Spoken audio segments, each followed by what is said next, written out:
Wait, you have a TV? No. I just like to read the TV guide. Read the TV guide. You don't need a TV. Television addict! Television addict! Television addict! Hello and welcome to you. Happy Wednesday. It is time for a brand new edition of TV Guidance Counselor. As always, I am Ken Reed. I am your TV Guidance Counselor, here to talk to you and my guests about classic television that we watched, classic television that we made, and everything in between. And I'm very, very excited for my episode today. This guest is huge for me. She is one of the best writers, directors, such an important person in my formative years, especially her early films, The Decline of Western Civilization, a fantastic documentary, Suburbia, even things like Dudes, and her stuff she did on SNL. She produced Real Life, and before that had done all of the Albert Brooks shorts on the first season of SNL, which were hugely influential on me. She is super smart, really funny, so accomplished. As I said, it was an absolute honor to get to talk to her, in addition to the fact that she's just super cool and fun to talk to. Her life story is fantastic. As I said, she's worked on so many great things. It is the one and only Miss Penelope Spheeris. You may well know her as the director of Wayne's World, but she's done so much more than that. I do enjoy Wayne's World. That is a good movie. But as I said, so much more than that. And we talk about all of that here, the stuff she watched growing up, just fantastic. And as I said, absolute honor to talk to her, a fellow punk rock soul. And as I said, seeing Decline of Western Civilization when I was growing up was hugely influential on me. Having caught that on TV, it in many ways changed the way I saw the world. So if you have not seen that movie, I highly recommend you pick up the box set from Shout Factory. It's all three of the films are in there, including the second one, which is very entertaining as well. But that first one is incredibly important, and the third one is great. Not seen enough by as many people. Came out in the 90s. We talk about that here and everything in between, as I said, and I cannot thank her enough for taking the time to talk to me. She's a very busy person, and she was kind and gracious enough to spend the time with me talking about television. So please sit back, relax, and enjoy today's episode of TV Guidance Counselor with my guest, the one and only Penelope Spheeris. TV is my friend, and it has been always there for me in time of need. Penelope Spheeris, how are you? Oh, I'm excellent. Thank you. Thank you so much for doing this. You're, I've plied you with a bunch of, I think there's like early to mid 60s TV guides here, and it's Because of my age? No, it just seemed like, yes. Although I'm looking at Tom Brokaw here, and he looks like he's 12. Yeah, I think that's from like 1966 Tom Brokaw. Yeah. And then some of these are late 60s. We got Jackie Gleason here, Batman 66, a few other things. Mm-hmm. But when we were talking before, you had said, I think you had said you didn't even have a TV till you were like 15 or something, right? Yeah, we were kind of just poor. Okay. Dirt poor. And had to go to neighbors' houses to watch TV. It was kind of a big deal to actually see something? Yeah, it was kind of cool. Would you make up excuses to go over there just to watch their TV? Or? Yeah, and eat. Yes. Yeah. TV dinners. And eat, on TV tables. Yes, little TV trays. Was there ever a show that you like were obsessed with that you couldn't miss, that you were like, I need to find someone with a TV every Thursday at whatever to see this Well, one? this is embarrassing, but yeah. I've heard everything. Sunday, no, I'm sure you have. I can't believe you have all this trivia in your head. I kind of like to ditch it, but I'm sure I could use the brain space for something far more. Yeah, I guess when I was a kid, it was like we had to go find a TV on Sunday night so we could watch Disney. But that was the show for everybody. I mean, that is quintessentially. Yeah. And that was one of the first color shows too. Oh yeah. Which everyone was, which was brilliant on their part, because now it's like an appointment to watch it, and you never knew what you were going to get. I think that was kind of exciting. Yeah. Sometimes you get a thing about cougars, and then the next day would be, here's dancing skeletons. Yeah. It was like, I don't even know what this is, but it'll be Disney, which is great. So when you were growing up, what sort of sparked your interest in wanting to be a filmmaker? Like, where were you seeing this stuff? Would you go to the movies? Or? Well, yeah. I mean, I went to the movies really a lot, and every weekend I would take my brothers and sister.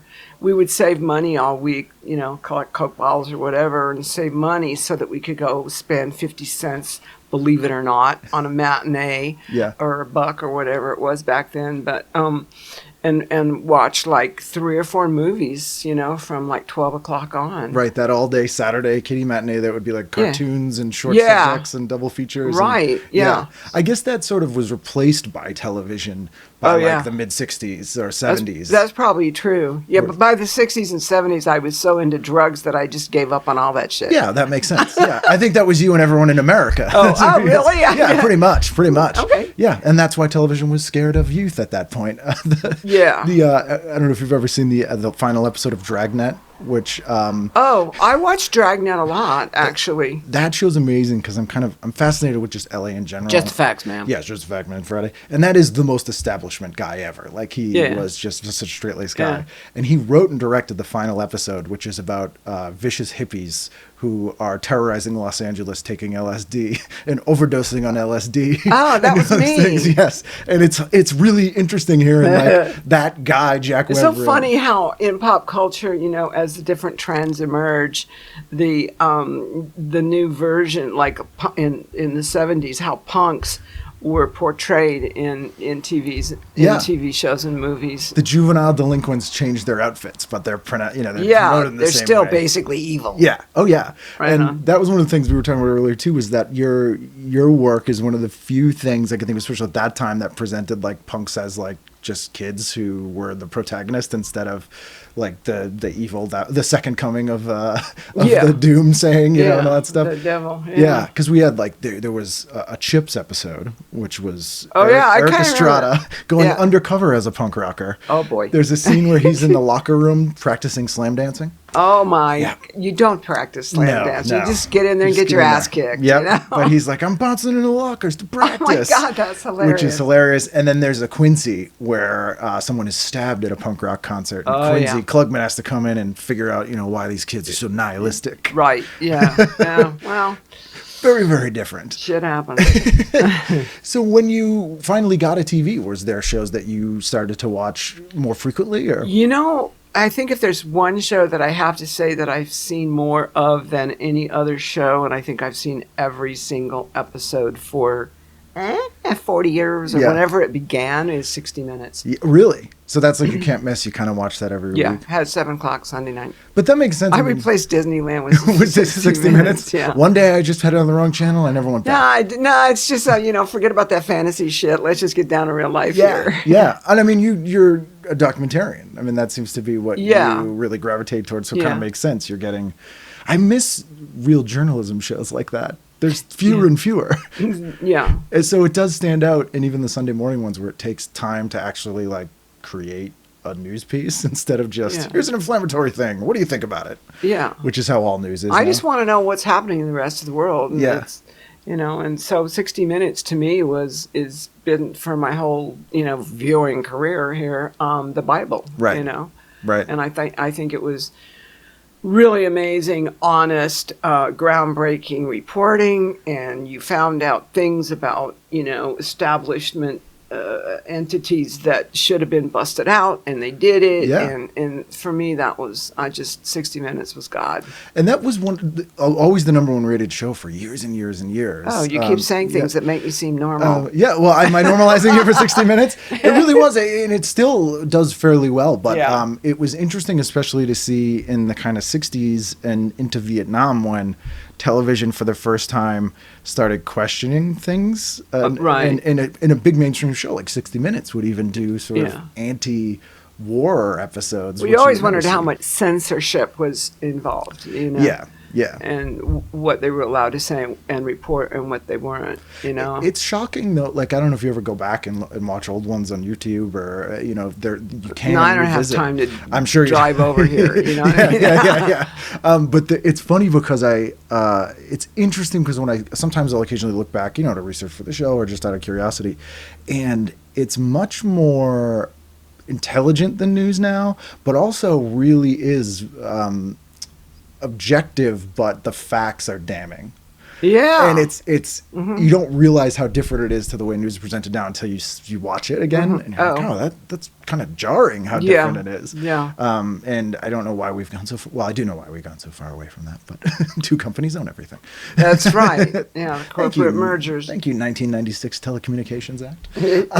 Yeah. But you also have this sort of strain of your work that's comedic and comedy stuff. Were you drawn to comedy stuff as a kid? Or were you watching comedies? Well, when I finished Wayne's World, I got every script in the world. Sure. Yeah. You know, goofy comedy there was, and I turned down the Brady Bunch because I never watched the Brady Bunch, and I was not. You weren't the demographic for the Brady Bunch. No. Yeah. And so they got Betty Thomas to do it, and she did a great job. And I don't know. I waited to try to find something that was something I could relate to. I had a whole stack of scripts that I want of my own that I'd written that I wanted to have, be able to make into a film, but I couldn't do it even after $200 million at the box office. With Wayne's World, you still can't make your own movie. So they offered me this, they offered me that, and finally they said, "Well, how about a $2 million salary just for you, darling, to do the Beverly Hillbillies." And now that's a show that I had watched and I knew really, really well, and I could relate to because having been raised in a trailer park and come from the South and all that, I felt like I knew those people pretty well. Right. And so Which Beverly is kind Hillbillies. of a unique angle. Yeah. Yeah, I did the same thing with Little Rascals, because when I was going to those movies with my brothers and sister, I was like, we would see episodes of Little Rascals. So you had an actual personal connection to the Little Rascals and to the Beverly Hillbillies. To me, it was, people criticize me for doing the Beverly Hillbillies, not so much the Little Rascals, but the Beverly Hillbillies. And I don't really care because I like the show. Yeah. I even liked Green Acres for crying out loud. I love Green Acres. Yeah. I love Green Acres was such a weird subversive show. Like when Arnold Ziffel got drafted into Vietnam at one point on the show, The Pig. Shit nobody else knows. I know. No one would ever know this or care to know this, but it's just such a weird We don't thing. even need Wikipedia with you around. Well, one of the jokes I say in my act is my two favorite inventions of the 21st century is Uber and Wikipedia, and I don't use either, but they mean I get a lot fewer phone calls.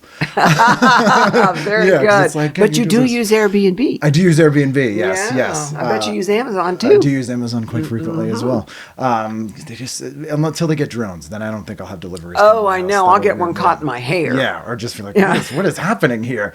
But even the documentary. No, they'll drop like a tower computer on my head. Yes, it's like, you weren't supposed to be in that spot when we dropped that off. We gave you a delivery window for safety reasons. Go here. I work from home a couple days a week, and it's funny watching the Amazon delivery people are used to delivering stuff during the day when no one's home. Yeah. And they do not treat packages well. I know. They throw them sometimes from the car. Oh, really? Up to like the porch and stuff. Good shots, right? I don't even know what that is. Like, wow. My insulin. I feel like yelling my insulin and running out sometimes. Oh, that's funny. Not that Amazon sells that, but they don't know. Yeah, they don't know. They probably wouldn't even know what insulin was. But even some of the documentary stuff, you take some kind of comedic angles on some of the stuff as well when you're, I'm thinking of like Decline 2 specifically, but even in the first one, there's a kind of a sense of fun. Levity. Yeah. I know. Yeah. Even in Decline 3, where gutter punks are out on the street having a really hard time, I think there's moments of comedy too. I've ended up in my career working with so many amazing comedians, starting with Richard Pryor. Yeah. And Albert Brooks and Lily and Danny DeVito. That goes on and on. I don't know why that happened, but it did. But what I noticed that they have in common is that, they really know the dark side of life and they're able to not live there all the time. Yeah. And they're able to bring fun and laughter to us. And that's why we love them, you know? Right. And so, I don't know. I kind of use that when I do my films, even if I'm dealing with a serious subject, when Charlie Sheen and Max Caulfield did Boys Next Door, that was. I don't think I would do that movie today because it's too much like real life. Yeah. But serial killer high school graduates. But it seemed crazy. There was like these handsome, clean cut guys. They could never. We would never suspect them. Boys Next Door. Yeah. But there were still some jokes in there. I mean, there's people like. There's quotable lines that are funny in a serial killer movie, you know? Or even, like, I didn't come to L.A. to watch a movie, man, I mean, even in, like, Dudes, which is basically a comedy, there's some dark moments in there, some Flea sad gets things. I watched Dudes the other day in Portland, and thank you for bringing it up. Oh, you're welcome. Because it's one of my favorite movies I love that done. movie. Thank you. I'm amazed you've seen it. Yeah, in the theater I saw it. You saw it in the theater? I did, yeah. Jeez, amazing.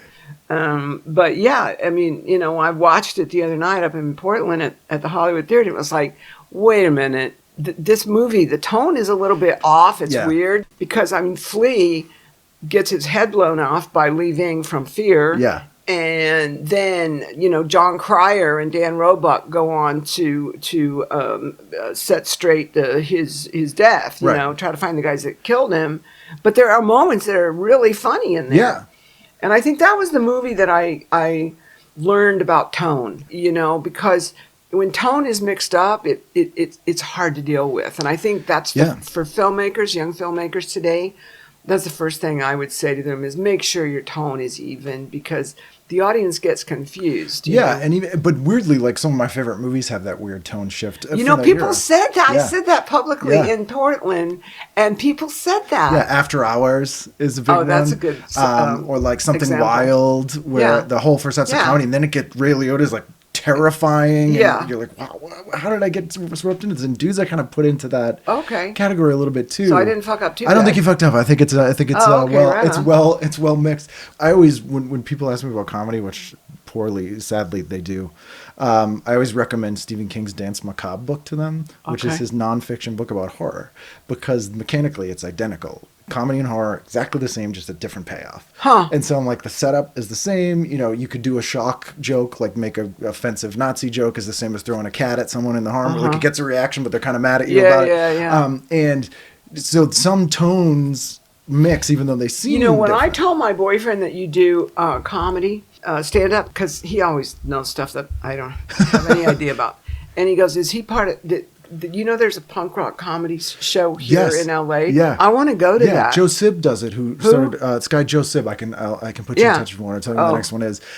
He founded the Warped Tour. And he does inside One Dummy Records, and he does like a monthly thing. Oh, that's cool. And that was the weirdest thing because I was in punk bands before comedy, and 30 Seconds Over Tokyo. That was nice. And I was always like, I approached doing comedy like I did with punk bands, where I was like, hey, just book your own shows and do this, and it's so not like that at all, and I can't understand why it never. Some of it has kind of come around, but it's interesting how. But I think punk rock comedy, I would go to that. Yeah. I mean, I've had enough of the other stuff, but the punk rock do you do that? Yeah, my stuff's more along those lines. Like it's more, it's more personal stuff. It's more story type stuff. But I have tone problems sometimes too with things. Like I tell this story about we found our neighbor dead.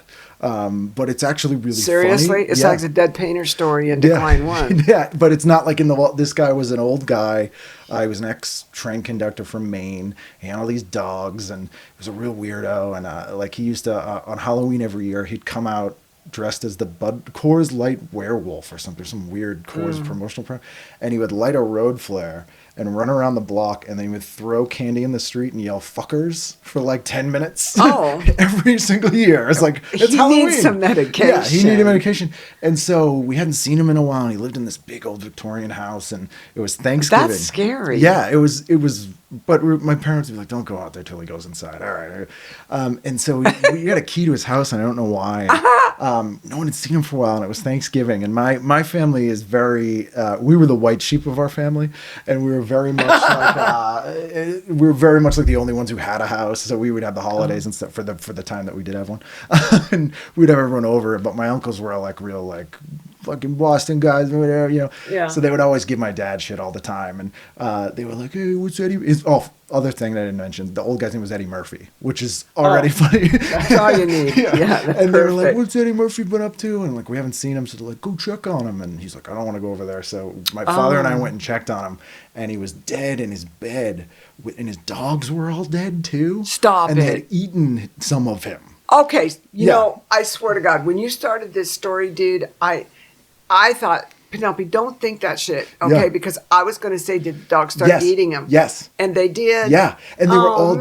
dead. And we don't, you know, and I. That sucks. It was gross. And then the dogs died? yeah. Maybe I they think. died I don't from know the who, same thing. Yeah, I don't know who was Who first. died first? Yeah. How old were you when you found this? 13 maybe. Yeah, no wonder you're fucked Yeah, up. there you go. Yeah, Oh, but my dad man. freaked out. But it was kind of a comedic story because my dad was because my dad couldn't call the police, so I did, and Why couldn't your dad? Was he was a mess. Like your dad was just like he had a freaking normal out? human reaction, and I was just kind of like, Well, And- kids handle stuff yeah, better. Yeah. And I think my first thought was like, well, that doesn't really look that convincing. How many dogs were dead? Maybe 3. Yeah. Were there any live ones? No.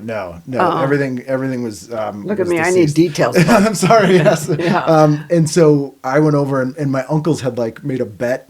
They were all like, "Yeah, I knew it," and all this stuff. So I had to call and Wait, your uncle made a bet on what? like if he was dead or not. Oh, my That's the God. kind of family I come Sick, from. yeah. Yeah. And And he was. and so I had to call the police and I said, you know, our neighbor is dead and I said his dogs ate him. And my dad freaked out and was like, "Why did you mention the dogs? Why did you mention that?" And all I could think was, I said, what was the joke I made? Oh, I said, so they wouldn't think we did. I was going to say that. And he was like, "That's not funny." I was Like, going to yeah. say that was the joke Yeah. in my head Yeah, too. yeah. Oh my God. So it was, you know, that kind of thing. Sometimes as soon as I tell a story, a lot of people are just like, "Nope."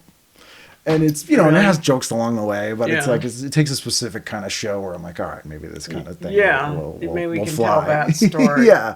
But, well, I'm glad you included it in my interview Yes, because well, thank you. you know me. I can take it. yes. I can definitely take But I it. think that fits into the sort of, you know, that's what comedy's for. It's Yeah. to cope with that sort of stuff and to Yeah. sort of be able to process it. So to your point earlier, Yeah. you know, it is sort of a defense mechanism, coping mechanism, and you need that to offset the sort of darker stuff because what else are you going to do? Yeah, I mean, well, a lot of people just choose to live in that dark space, but it's not a happy space. Yeah, you know, at absolutely. all. Yeah. Or So anything fun, yeah. you had mentioned you'd worked with Richard Pryor on a movie that never ended up coming out, right? It was, but before that, you had founded probably the first music video production company, right? It was actually after I did. Okay. I met Richard and I worked with Richard on a film, and it never was. I remember showing it to. We had like an hour cut of the film. It was called Uncle Tom's Fairy Tales, and Right. he, in the middle of shooting, decided to call it Bon Appetit for what reason I have no idea. For Richard Pryor specific reasons. Yes, exactly. And then so after that, I just had a film company where I think it was the first film company in Los Angeles that did music videos.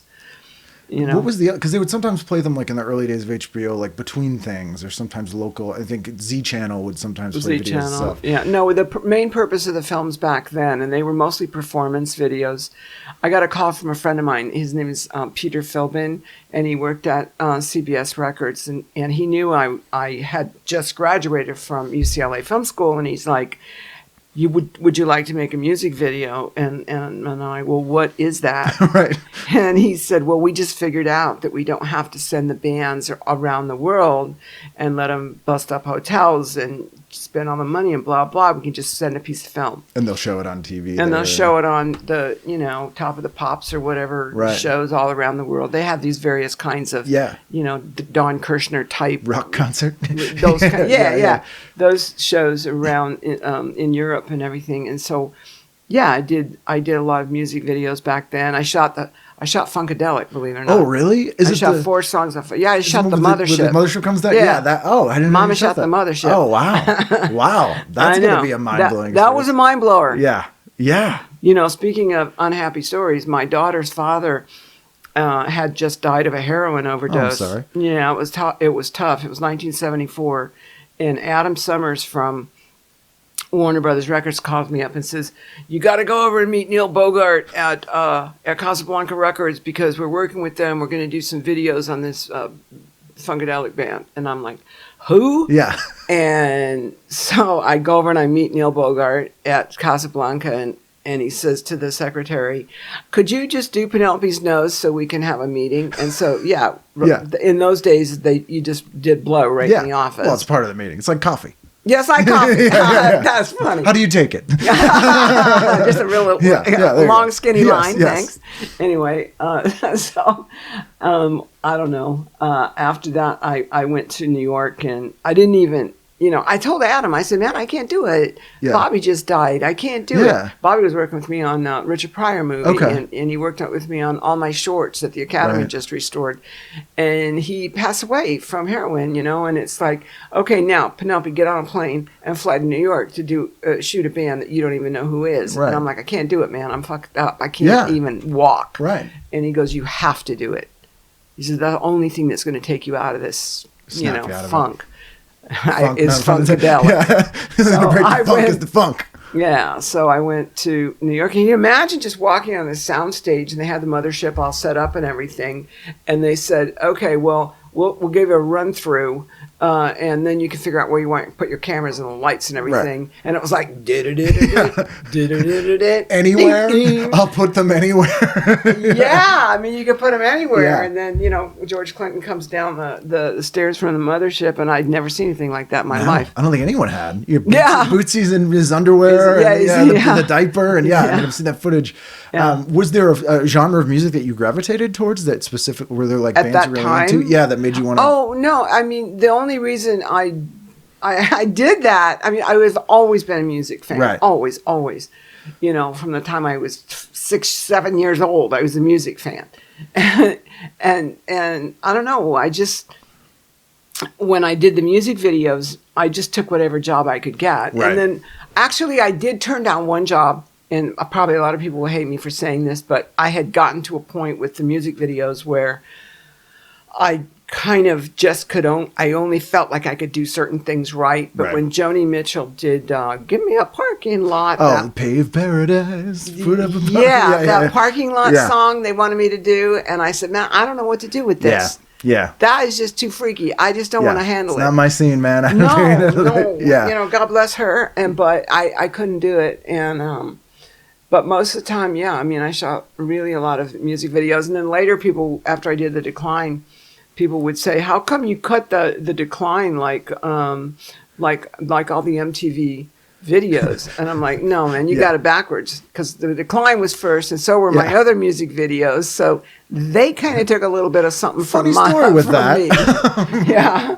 Let's get the record straight. Did you want to make documentaries like when you were in film school? Was that the kind of thing that you want to do anyway? Like the videos kind of came along and found you, it sounds like, but was that something that interested you? You have to understand that back in the day, young Ken, women didn't ever aspire to be a film director. Yeah, I mean, you had... Yeah, it was like, maybe I'm going to be an editor, maybe I'm going to be a script supervisor, maybe I'll be sweeping up the floor in the editing room. Continuity. Yeah, all that, but you never thought, I'm going to be a director. Right. So, I mean, I didn't decide I was going to be a film director until I produced... I produced it, real life. You know my career. Oh, yeah. No, big fan. I produced a bunch of films with Albert on Saturday Night Live, and then he wanted me to produce real life. He got some bread together and got a deal over at Paramount. And when I was producing for Albert, because Albert didn't know how to make a movie. He's a funny dude, fucking hilarious. Oh, yeah. Fucking brilliant. Yeah. But did not know how to make movies. No. So I showed him how to make movies, and then I'm like, what am I doing? Yeah. Well, I could make movies. I could do this. Yeah. And those I love those. The sort of short film aspect of the first 5 years of SNL, which is everyone's like golden era, gets a little bit glossed over sometimes, and especially the ones you do with Albert are actually the exact opposite of SNL in that they're taped from LA instead of live from New York, but they really stood out, and they're really funny and weird and have like a quirky... Well, Lorne asked me to go to New York when he was putting the show together, and I said, no, I got like a 4-year-old daughter, I'm going to stay here. He goes, well, if I need anything from the West Coast, I'm going to call you. And I said, awesome. Right. So that's how I got involved with Saturday Night Live. Yeah. Did you get and so you had to just basically, he would come in and say like, I'm going to be in bed in this one. I don't know. And then you're like, okay, No, let's he make wrote this a short. him and Monica Johnson, Albert and Monica Johnson and Harry Shearer. Right. Sometimes he had some other writers. They would all get together and, get really fucked up. And Yeah, it's 1975. yeah, and write and write the scripts, and yeah, that's just what you did back then. Right. Nobody questioned it, and so he did do a lot of improv though. Albert Right. did, when we were shooting. I imagine, yeah. They seem so documentary. Like they have that vibe to them even Yeah. when they're written. And, SNL was this huge phenomenon, but were you kind of immune to it on the West Coast? Like did it not? Well, they would always invite me back there, to do this and that, and I would make trips to New York. Right. And I was in the sort of environment of all the people that Lorne had, all his children. Right. You know what I mean? Because His that's menagerie. what it was like. Yeah. He was the dad, and there were all these children that had to perform very, very well in order to be good children. Right. And then he would make it like you had to compete. Right. And the competition between the people was really fierce. Right. And actually kind of A little toxic. toxic. Yeah, that's and what I've heard. Yeah. It was bad. And I remember plenty of times walking down the street in the middle of the night, can't get a cab, and it's fucking snowing, and I'm crying, and I'm going, I hate these people. Yeah. Because he told me so many times that I could direct some shorts. Yeah. But women really, we weren't allowed to do that back then. That's crazy. Like, I mean, yeah. I understand that it happened. It's so hard to, wrap your head around that being Yeah, well, Lorne made up for it because he gave me the Right. Wayne's World gig. Right. Well, I think you earned the Wayne's World gig. The last thing I said to, well, thank you. Last thing I said to Lorne was they had this Wayne Turns 25 reunion at the Academy, and I saw Lorne and everybody there, and I told him, I said, hey, Lorne, let me tell you something. He goes, yes, dear, what do you need? What do you need? That's a good Lorne. What do you need? And so I said, no, I don't need anything. I just want to say, because of you, I'm really rich. Yeah. And he goes, well, that's a good thing, dear. As if you're going to be like, you've cursed me with this. on some days, it's okay. Yeah. But I mean, coming from, as you said, you guys were really poor. But in my head, because I didn't do Wayne's World until I was 45 years old. Right. Yeah, you've been making movies for 20 years already. I've been making movies for 20 years Yeah. and struggling and trying to keep the lights on. Yeah. And that's what good artists do. yeah, I mean, Yeah. I don't mind it. And as Yeah. a matter of fact, I never was able to shift my mind into being like a privileged wealth. Yeah. Business I can do. Okay, business you can do? I'm kick ass on Okay. business for some reason. I don't Yeah. know why. But as far as like the glam and I got some money and I'm just going to go spend it and, Right. and I'm better than you because I got money. Yeah. I could never do that. You did Beverly Hillbillies. Maybe you learned the lesson from watching guess, that show. yeah. It was like a humbling Or the thing. Kardashians, I don't know. Yeah. But I just, I'm still I guess what I'm trying to say is in my head, I wish I wasn't, but in my head, I'm still dirt poor. Well, I think you're probably just a good person. You're No, I don't know. Well, I am a good person, but not for that reason. Right. I'm a good person because I'm a foster mother Right. and I help everybody and Right. blah, blah, blah. But that's not the kind of person who lauds, who will go, I got money. And that whole ego trip that people do when they Yeah. get money, and I feel so bad for these young actors coming up Yeah. and even directors and people that get like a big old fat payday and they think it's going to be there forever. You have to still live like you're poor. That's, No, you do, man, Yeah. because I mean, I think when you just start spending and spending and spending it, it's so piggish. I mean, Yeah. people are starving in the world. Oh yeah, it's interesting since I've been doing comedy because like a lot of people I started with, they do this full time now, and I could, I guess, but I'm terrified of being poor because we grew up with no money, and so I still have a day job. And people are like, I thought you were doing comedy full time, and I'm like, I am. And I also still work a job. But you so shouldn't be terrified of being poor because nobody should be terrified of being poor. That's how the world. What they should be terrified of is not being good with that. Right. Okay? Right. Because that will ruin you. Yeah. If you're not good with being who you are and what you got, then you're screwed. Or surviving, I guess. It's weird too. No, you're gonna survive. Yeah. You look really healthy. Oh, thank you. You look a lot better than that dead dude that the dogs Definitely, certainly, chunk out He was not in great shape anyway. But like a lot of my friends, they'll get a big payday from they sold a show or something, but then it's gone quickly. Or my friend and I coined it. I don't know if we coined this term. It's probably an old term, but of Hollywood poor, where you have someone who you can tell when they made their bones because you're like, their house has state of the art everything. 1998. And it's just, that's where it's in stasis, It's so like true. Brand new, and they're just trying to, it's all paid in cash. I've thought about that before. It's weird. Frozen in time. Yeah. Because they want to keep it right there. Yeah, or they can't. That's when they had the money, and they haven't had any since, so they're just paying their taxes. Wow.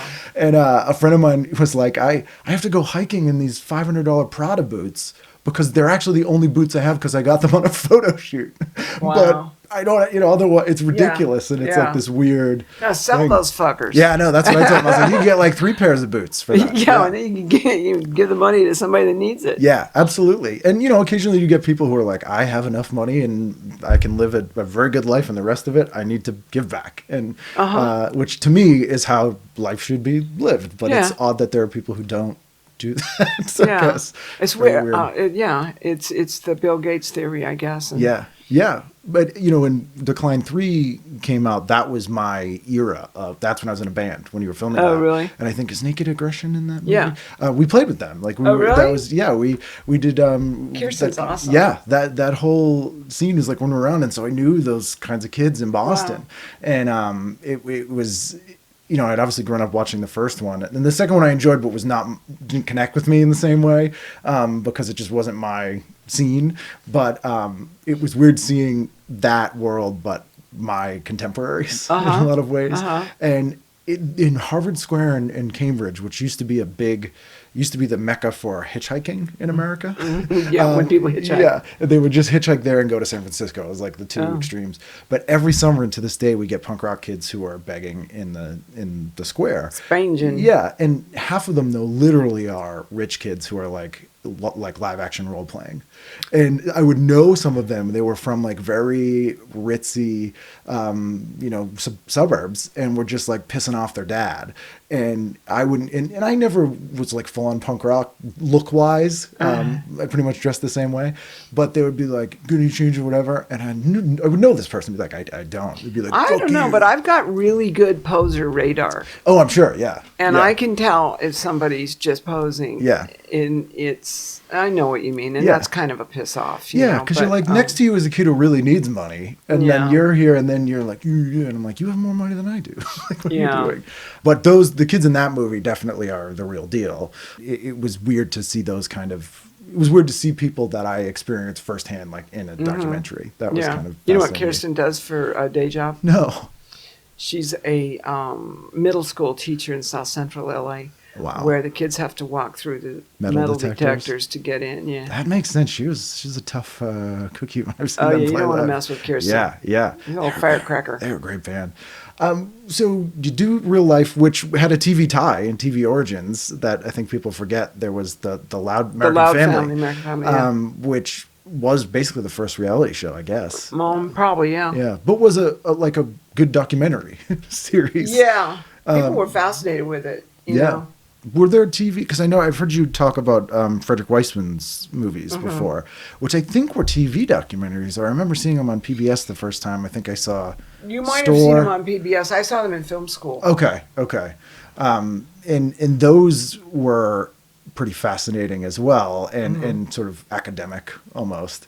But then Real Life I've shown to people now, and they're not impressed by it, but the heightened reality to make it ridiculous is no longer ridiculous. Right. So they're like, I don't understand what's interesting. And I'm like, no, this is silly. Well, back in the day, yeah. You would never have they're wearing helmets. Yeah, like terrifying babies, but is like weirdly prescient for where the future was. So after that, was Decline the very first thing you did on your own?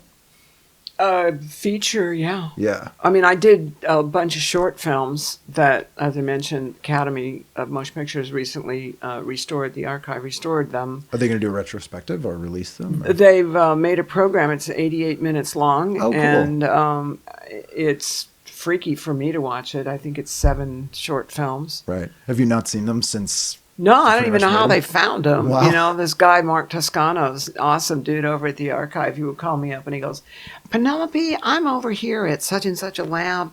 I see your name on a box here. Did you do a movie called Shit?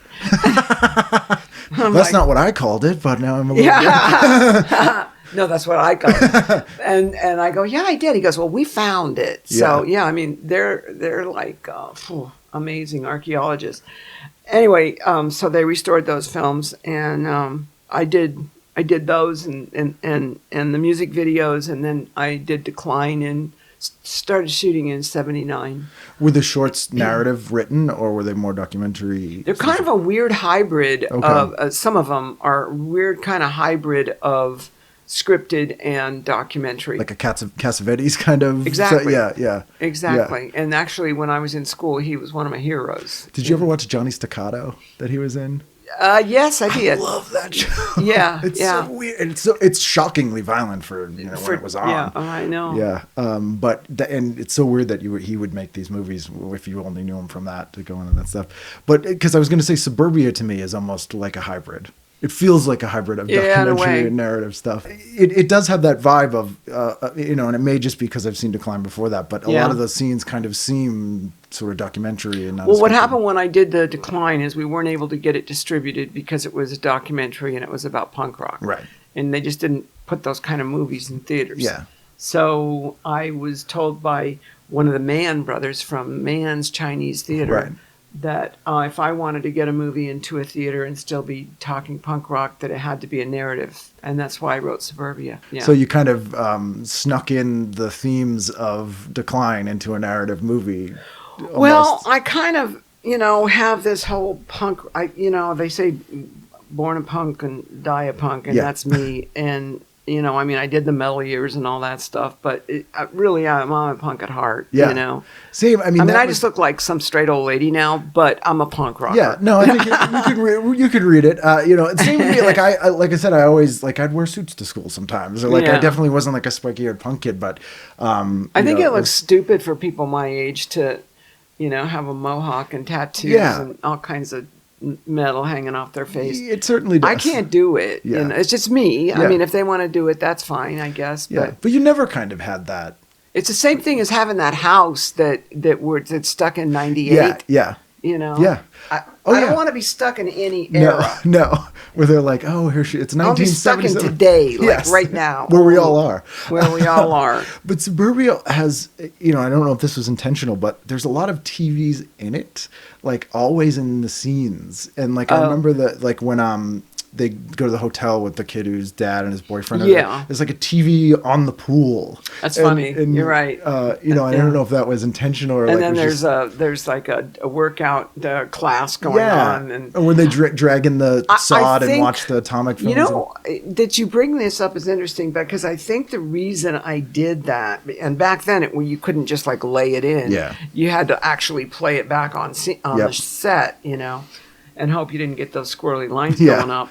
But I think I did it to illustrate how bored these kids were that they would even watch this crap. Yeah, they'll watch anything. Yeah, and they don't have anything else to do. Right. They haven't been taught by their parents or guided and shown that they can be creative and have a constructive life. Right. So they just sit and kind of blindly watch TV. Right. And is that, because you had said when we talked before, you're kind of it sounds like you're kind of almost there with that's kind of your thoughts on television in a lot of ways.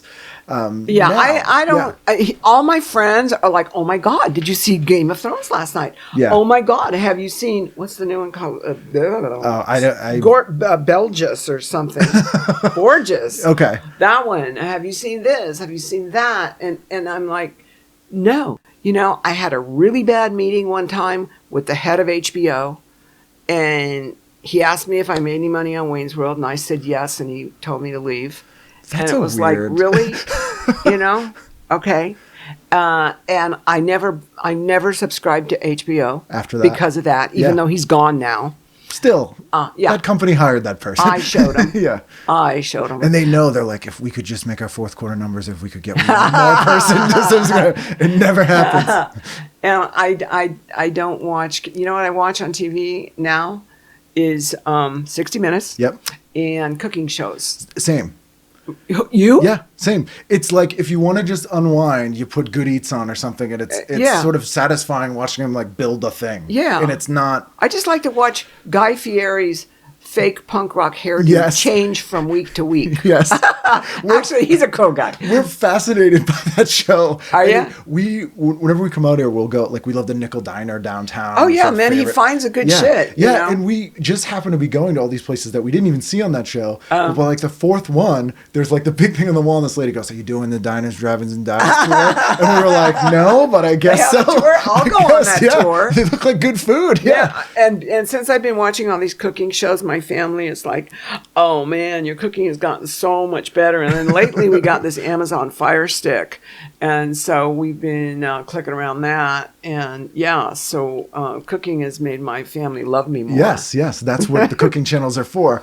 But it's an easy way to unwind without feeling like you're getting kind of like... Yeah, but I can't get into these nighttime soap operas and shit. I never have been able to. Although either. I did see, because they were talking about me doing an episode, but I'm not sure it's going to happen or whatever.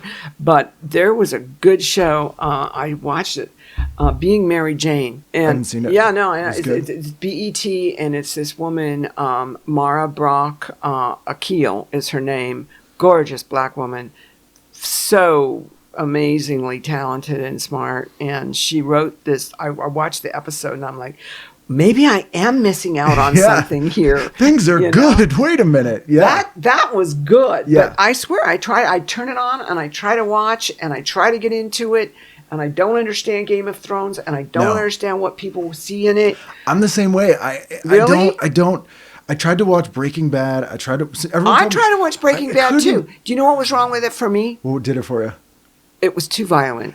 It was too grim for me. Grim. That's one of the things, like Walking Dead, and I love horror movies, but these shows, it's just so unrelentingly grim. My daughter and I have been on tour with Decline Movies for like the past year, and we ended up in like Toledo, every city you can imagine. I love Toledo.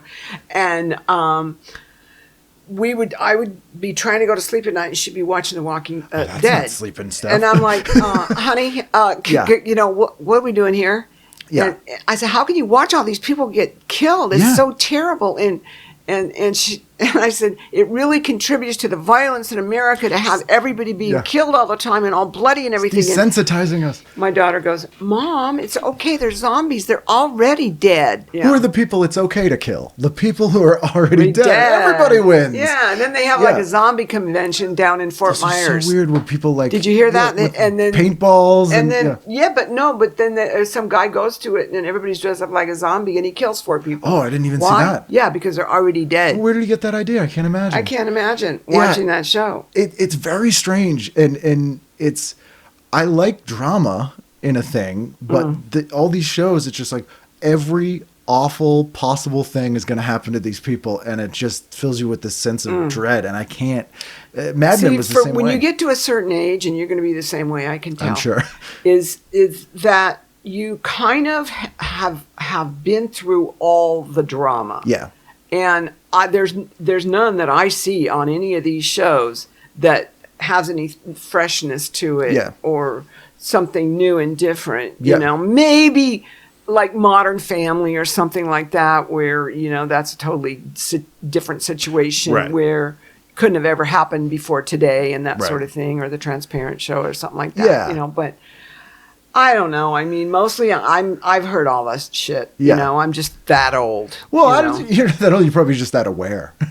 A lot of people don't even bother with that stuff. So then you make Decline, and you make Suburbia and Boys Next Door and Dudes. What was Dudes? 87 maybe. Mm-hmm. And then you started writing for Roseanne for a little bit, right? Yeah. I met this really wonderful lady named Arlene Rothberg, and she said, Penelope, you're very talented, but you're just not getting jobs. Let me just see if I can get you in over at Roseanne. So she got me a gig as story editor over there. Which makes perfect sense for your aesthetic, I think. I loved Roseanne, man, because Roseanne had her agent because I went to my agent. He was my agent, and I said, I want to work with Roseanne. Really? He goes, who's Roseanne? Yeah. I'm like, go look. Find out. Yeah. Just you find out. Yeah. And then he signed her. Because that show, to me, that's the show I always said is the last great blue collar show.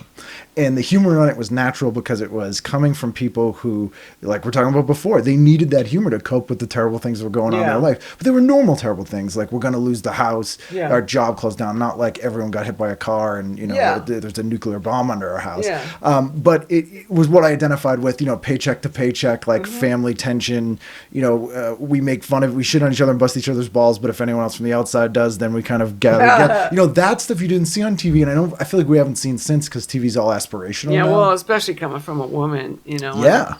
She was balls out. Roseanne was, I'll tell you. Because you're an amazing director, but I feel like you don't get brought up as a writer that much because you've written most of the movies. I've written so many scripts that nobody's ever seen, but thank you. I actually have scripts I still would like to shoot, but the business sucks so much anymore that I don't even try, Well, it's I think it's the best of times, worst of times in that, like this, to me, weirdly, this is the most punk rock thing I feel like I've ever done because I'm literally recording everything on my own, doing exactly what I want, and I can distribute it right next to it's on iTunes next to $1 billion companies things, and I don't need a distribution company or anything like that. But at the same time, no one makes any money doing anything, and so no one greenlights anything, and no one knows how to wade through all the garbage, and it's I don't know where it's going to go with that stuff. Yeah, I go to schools and speak, and I tell them, new filmmakers that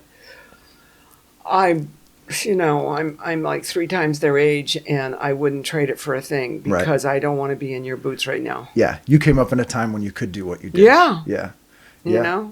Is there a documentary or like a reality TV series, for lack of a better term, that you enjoy or have enjoyed? Not a reality TV series because when I look at them, all I see are lies. Yeah. And technical things that are wrong. Right. I had just worked on a film with Sharon and Ozzy called We Sold Ourselves for Rock and Roll, where I went out and documented the Ozfest. And I showed it to Sharon. The film never got released, like so many of my movies. Yeah.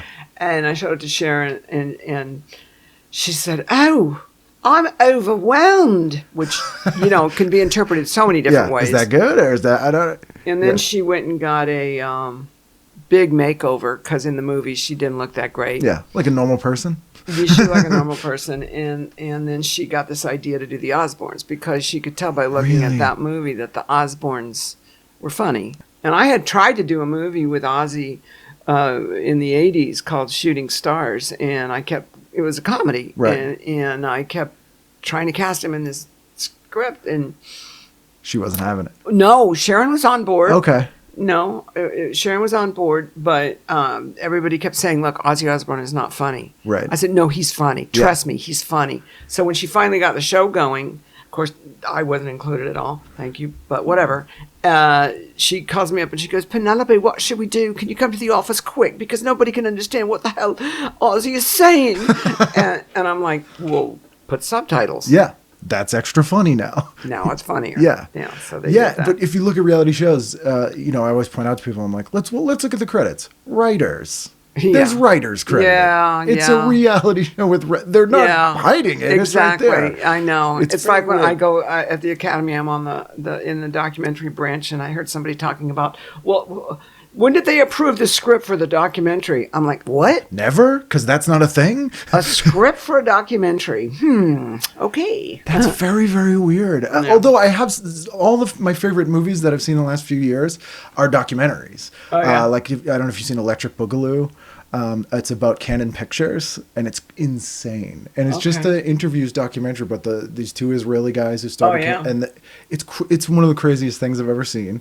From back in the day, interviews from back in the day, and contemporary, and everybody who's not dead. No, eaten by dogs. One of them just died. I think they may have made a movie. They got the dogs going. Yeah. There's just this hilarious story where like they opened a big office in Beverly Hills, and they were like, "I'm gonna knock them. There's people here with a bomb. They said they're gonna kill us." Yeah. And he goes, "You tell them to go fuck themselves." It's just Don't they know who I am? Yeah. That was great. And then there's a movie called Lost Souls. Richard Stanley, who is another guy who came from punk rock and made like Hardware and. Hardware was great. I loved Hardware, but it's about his island of Dr. Moreau and how that went sour, and is such a good movie about just studios and people being awful, but it's crazy and really good. And so those things are where I'm seeing compelling stories that are just people talking about them and not on a lot of I think stuff. you're cool for doing this, the podcast that you do, and hopefully a lot of people are listening to it because you are so smart and you really are, and you're just such a wealth of information, and to cut this niche out for yourself with this TV guide thing, man. I remember back in the day, if we didn't get a TV guide in the mail on time, it was like those ads on TV now where the internet's out and people don't know what to do with themselves. It was. I mean, this was coming from a chaotic childhood. This was the thing that was. I got it every week and I could plan my week, and it was no matter what happened. I'm like, Thursday night, this will be on. Yeah. That's reliable. Yeah. And, something to look forward to. And it exposed me to, I think I saw Decline, the first one on Night Flight, which may or may not have been authorized. I don't know. But they used to show it all the time. Yeah. And, I saw that in things like Another State of Mind and all these sort of punk rock documentaries, and the young ones, which has changed my life. But being in a suburban Boston, you weren't exposed to that stuff. And it made me go, oh, there are things that I like somewhere. Well, and I think you're so smart for using the information that you have. I mean, and all this amazing knowledge to talk to people about it, and I mean, I feel like it's almost intimidating being with really? you. I'm sorry. No, I'm complimenting you because you're so knowledgeable and so into it too, Yeah, it means a lot. I think we don't give popular culture, especially 20th century popular culture, enough credit for the things that it was able to do. And I think television especially, which gets lambasted a lot, was really important as far as getting messages out and as a class thing, not to get too social studies, it allowed people who didn't have a lot of money to be educated in ways they wouldn't have had access to otherwise. Yeah. Even just with PBS, or you couldn't go to the movies all the time, or and you're seeing things that you would never be exposed to, and that your parents don't understand, or they wouldn't, or would never think to expose you to. And that was, I think that changed a whole generation. And then I think it went a little south after that. But you were getting this 50 years of entertainment history on these shows that were like at Saturday Night Live or SCTV. They're referencing all these things from the 40s and 50s and the Bowery Boys and Little Rascals and why Bowery Boys. Yeah. See, now why do you remember this stuff and I don't? You know what I mean? I don't have enough room in my brain for all that stuff. You're far more accomplished than me and have used that for better things. I came up at a time where you could actually do something in the film business, and I feel fortunate for that, which is why I almost don't even try anymore, because but you had such let the other take. people do it, Yeah, I mean, I young can see people, they should point. be doing it. Let them suffer like I did. I think that's what I think they can go through and do the work. I'm good now. Yeah. But are there things that you want to see still? Like, are you interested in is there there's a movie I want to see, I just want someone to make it, or I'm not going to do it, but there's things that I want to see, I'm just not getting it now? Or is it just kind of like you're like, I don't need that now? No, not really. I can flip that coin around and say, I wish that people weren't so enamored and throwing so much money down to watch really, really violent movies, because I feel that the violence is sort of just become, like you were saying, the pop culture, it becomes part of the mainstream. It becomes like people are desensitized, and so they just think, just kill people. It's okay. It's a video game. Yeah. It's a video game or whatever, and so for me, I wish young filmmakers would try to do something positive and make the world a little better, instead of making us more violent. Yeah. And all the people that go to the violent movies, you know, and put their $15 down or whatever the fuck it costs now, you know, it's like, really? Yeah. You are responsible. You are part of the problem. Yeah, you're enabling these things to whenever happen. you go and pay for those movies, you know, like the Fast and Furious movies, why do you think there's like 50 car crashes every week here in LA? Oh, yeah. Because of Fast and Furious. I'm a foster parent. I get these kids that come in and they're and all they want to do is like get in a fast race car because their fathers took them to Fast and Furious. You know? And now they've linked that too with like a nice family memory in a weird way too. Yeah, I so they're know. like, you know, it's like I always curse McDonald's because, you know, how awful I know that company is and how awful I know that food is. Every time I walk, and I haven't eaten one in decades, but every time I walk by one and smell it, I go, "Oh, nice times with the family," you know, because that's how they marketed it, you know. Yeah. And so it links those little brains to early. Yeah. And I think that I don't see. There's more mainstream violence and stuff, but the thing that I think really is terrible is it's violence without context. Like even on the news in 60 Minutes, and you know, they were showing monks setting themselves on fire and dead bodies in Vietnam, which is horrififically violent, but it was in context. Well, it's in context with you felt how wrong it was. Right. Yeah. No, now you don't. You just see it and accept it as part of daily life. And people that are on the edge go do it. And extreme groups count on that, to putting people on the edge by doing that. And it's scary. And I do feel like we live in, from a pop culture world, I feel like it's more cynical. I feel like it's more superficial in a lot of ways. Mm-hmm. And people don't necessarily gravitate towards a character story because it's almost like they feel like if something bad happens to the character, it's gonna hurt, or they're almost like, I don't want to get to know them too well because when something bad happens, I'll feel too bad or something. I don't know. There is some good stuff, but I end up usually just watching old stuff all the time now anyway. Do you? Yeah. Do you like revisit Beverly Hillbillies now or any old stuff? Yeah. No. There's no comfort show or anything like that aside from cooking shows? No. I just put on some Japanese Zen music and space out. Right. You know, that's probably the best thing to do. Yeah. Yeah, absolutely. You know? Do you still stay in touch with like a lot of the people from the documentary stuff too? Yeah. So you kind of I just talked friends. to Eugene yesterday from The First Decline. Yeah. And he's like, man, I got to get out of Germany. I'm going to Prague. You got any money for a ticket? And I'm like, let me check on that. Yeah, I'll get back to you. I will get back to you. Oh yeah. No, but he got his money together. He'll figure it out. Thank you so much for doing this. It's been great to talk to you. I did send Eugene a nice birthday present. Though, oh, great. Nice. Yeah. Well, you've done your part. Yeah. Okay. Well, thank you for having me. You're welcome.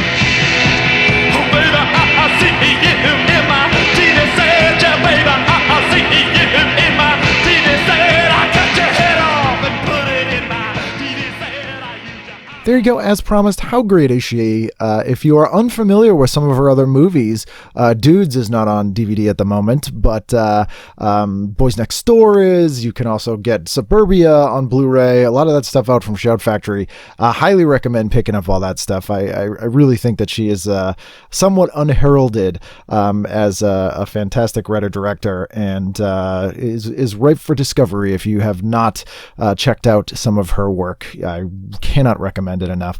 And get that box set, that Decline of Western Civilization box set. It is essential. Everyone should own that thing. You don't have to listen to me. It's just a suggestion, but a strong suggestion.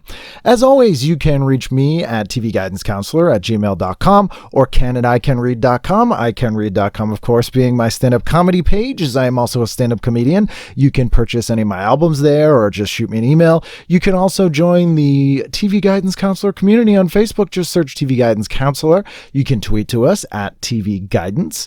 Or if you subscribe to the show on iTunes, you won't miss an episode. As I said, new episodes each and every Wednesday, but often episodes on other days if I have specials or I am lucky enough to get a wide variety of good guests in a short amount of time. I do put out more episodes than just once a week, so you don't want to miss those. And if you're on iTunes, make sure that you rate and review the show. It's a huge help. If you like the show, tell other people about it. I almost just sang Tell Her About It by Billy Joel. I don't even like Billy Joel. What? I should probably stop recording now. I think I'm getting a little punchy here. Once I start almost singing Billy Joel songs, it's probably time to stop talking to the people. So we'll see you again next time for a brand new edition of TV Guidance Counselor.